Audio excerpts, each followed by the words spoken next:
I dag skal vi smage Glowberry.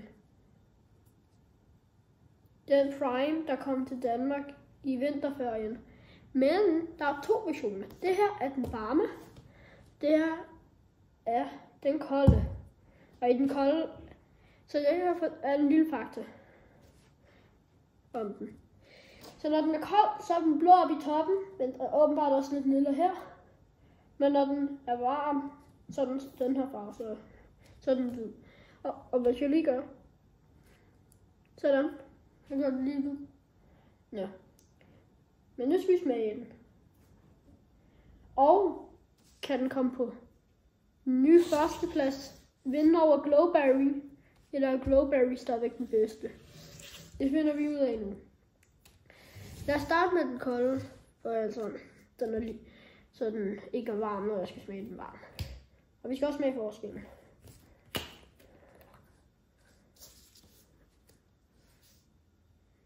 Den er hvid. Den lugter af mange af de bedste primes.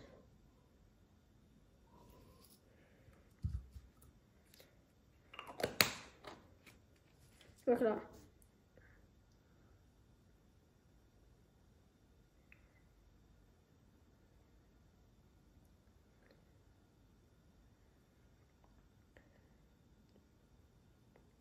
Det er faktisk det samme som Glowberry. I starten smager den som tropical. Altså med, med kulden. Men nu skal vi prøve uden kulde.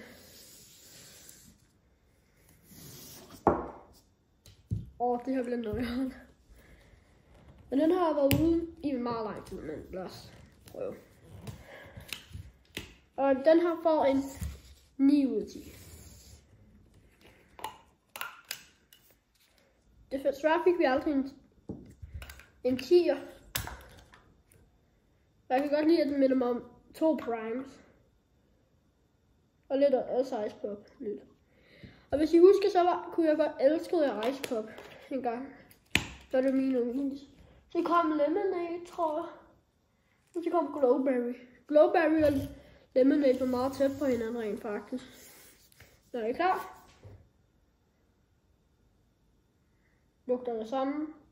Er den samme farve. I ved siden af hinanden.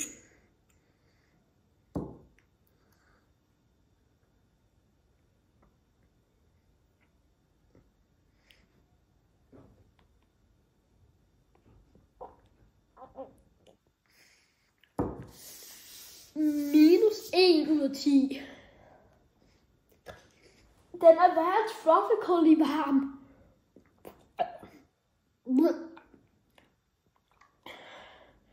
Men den her er ikke længere på første.